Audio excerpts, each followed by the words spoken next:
Hey everybody, it's Ryan here. I just finished my second landscape painting in a series I'm doing on Petaluma, and after posting my first one, I got a lot of nice positive reaction and a lot of people saying, oh my god, that looks like a photo, which is a super cool compliment. And I thought for this piece, I would create kind of a time-lapse to show you what my process is and what my technique is to going from start to finish on one of these paintings. So sit back, I hope you enjoy. So whenever I'm doing a landscape painting or a cityscape painting or really anything that's not fantasy based, I like to use a photo reference. I try to take the pictures myself for any of the paintings that I do.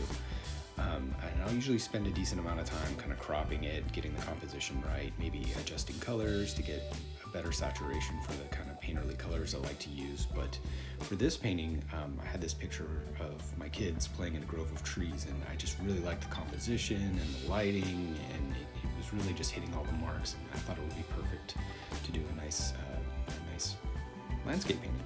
So what I like to do is I like to keep that reference photo. I usually keep it open either on a second screen or somewhere handy that I can use to reference back to my painting as I do my piece. So I always start kind of the same way.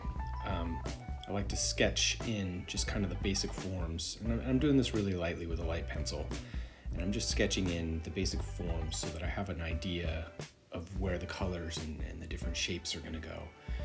And I'm not doing too much detail. That's what the paint's for. This is just kind of sketching the tree in and getting a good sense of what my composition is going to be. And it doesn't have to be totally accurate.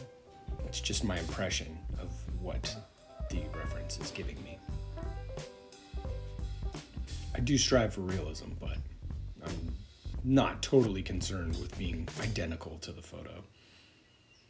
So I always work kind of front to back. And the next step that I always do is I'm thinking about the sky, and then there's the floor that's the foreground in there. And for now, I'm just kind of blocking in the colors really rough. I'll probably go back and touch these up some and change them up a little bit. But in general, since it's the background, it's going to be, you're not going to see much of it. The other details are going to pop up next. So the next thing I'm doing here is working on the next layer forward, which is going to be the leaves and the canopy of the trees. I'm spending a little more time here, but even this is going to be pretty rough. This is just my first pass, and I'm just trying to get a good sense of the overall color of the whole thing so that I can gauge kind of what my bark and what the trees are going to look like after. One thing I really loved about the photo reference here was the yellows and the greens and how much those really popped in the photo.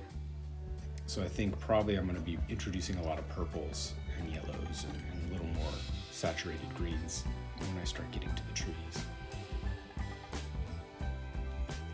So at this point, I'm spending a little more time on the foreground floor. One of the tricky things about this photo that I'm using, this reference, there's a lot of sticks and like old leaves, and it's actually pretty detailed because it's kind of close up to the front of the lens, and I don't necessarily want it to be as detailed as it is in the photo because it's not my focal point. I want the focal point to kind of be the trees and branches and stuff like that in my painting, but there's just so much detail going on in the ground. I really got to add a lot of layers and a lot of texture to kind of get the colors to feel accurate to what the floor would feel like, even if I'm simplifying it. So now that I'm pretty happy with the floor, the kind of next thing I want to get to is start blocking in the color on the trees. This is mostly just tones. This is super rough. This is my first pass. The goal is to get all the color and the general overall feel of the whole piece working. So I'm just blocking in the colors, and there's, I'm paying attention to shadows and the way that the branches change color as they get further away, things like that with atmospheric perspective. But I'm not overall focused on being super detailed at this point.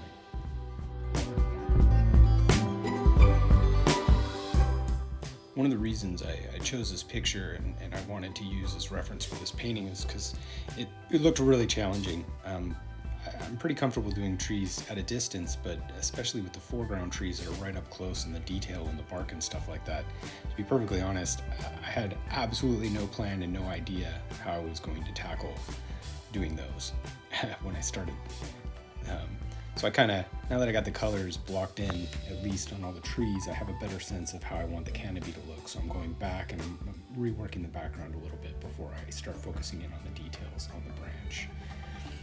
I decided to kind of honestly, I'm pretty terrified of the tree on the left, or excuse me, all the way to the right, because that has the most detail. So I kind of picked one that was kind of in the middle that has a lot of detail, but not as much as the really hard one to the right, just so I could kind of get my feet wet and figure out how I was going to approach getting texture and making it feel real. It took just a ton of trial and error. Even by the time I got to the branches at the end and the trunk at the end, I probably changed my technique quite a bit, but in general, I'm just layering up colors. I try to start with kind of the midtones, then I add darks, then I add the lights, blend stuff. I am using a little bit of dry brush to kind of get in a little more jagged, rough texture on some of the highlights and a lot of the darks on this branch in particular. But yeah, I just took tons of trial and error and just kind of figuring out how I was going to approach this. And even after getting pretty happy with the first couple branches, I was still completely terrified of doing the stuff on the right. So I'm not using as much dry brush on this other branch down here, more in the foreground. For the smaller ones, the details are a lot more subtle and a lot more blended, so I didn't have to do it too much. In general, you can see I'm kind of sticking to the lower third of the canvas. I try to stick kind of in a general area and kind of slowly bring that area up and develop it at a time, because they use a lot of similar colors and a lot of a similar palette, so I can kind of stick within the same color scheme and get a lot of little details in pretty quickly.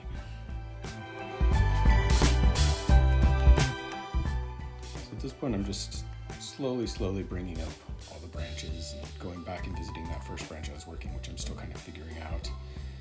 I mean, it took hours. I think I did this painting over the course of about 3 weeks. I think all told, I probably put close to 30 hours into it.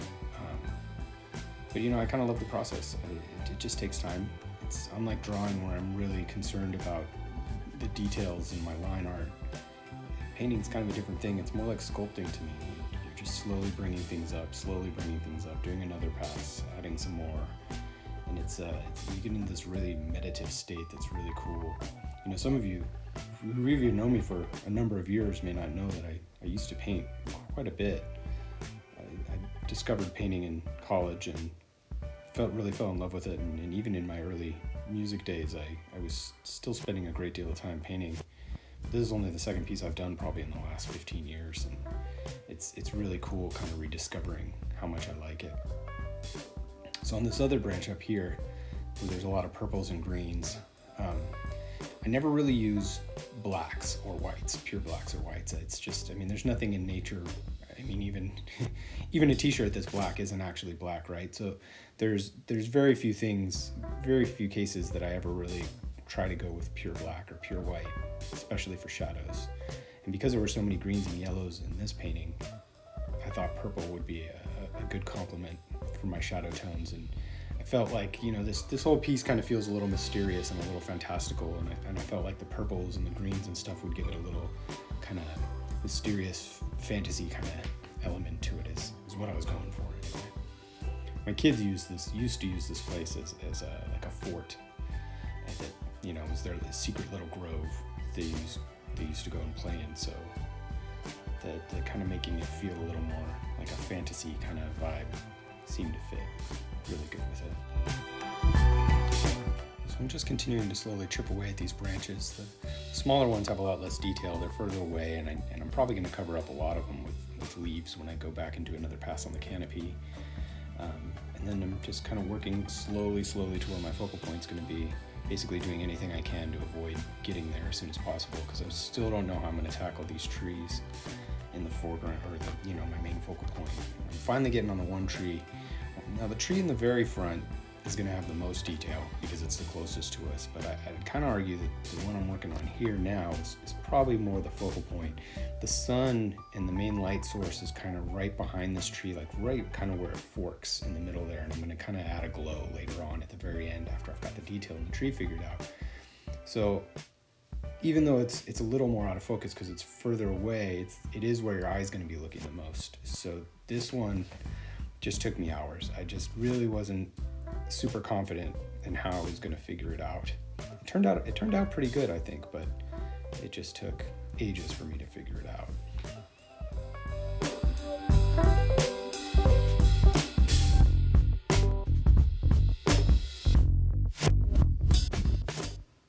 Well, now I'm finally at the moment I've been dreading, which is the foreground tree. And I'm jumping in and I don't really know what the heck I'm doing when I'm starting. It's just a lot of trial and error. You know, I certainly took some painting classes back in art school, and back then I was a lot better at drawing, I would say. And the first time I took a painting class, I really enjoyed it, but I was terrible. I was garbage. I was just approaching it a little too much like drawing.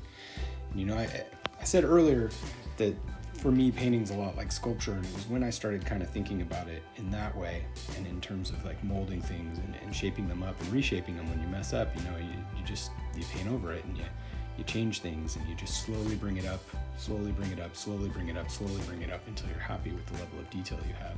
Once I started kind of figuring out that was my approach to it, it all started clicking, and I just really kind of fell in love with it. And it's still a process to this day. I mean, everything you paint is going to be a little bit different. You never know.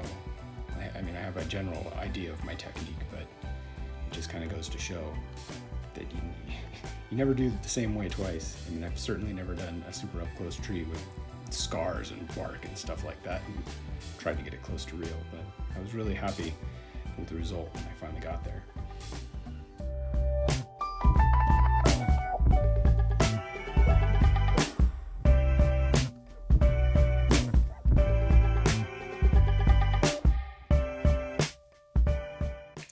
All these branches, and stuff took a really long time, but I'd definitely say that this foreground one took the longest. And you can just see all the different colors and the different textures that are going on. It just took a good deal of time. And once I finished, I mentioned before that the foreground had a lot of old branches and old leaves kind of sitting there on the ground. And while I don't want to get too detailed with it, I did feel like it kind of needed it to kind of make the tree still pop. So now I'm going in and just kind of filling in some extra branches on the ground there.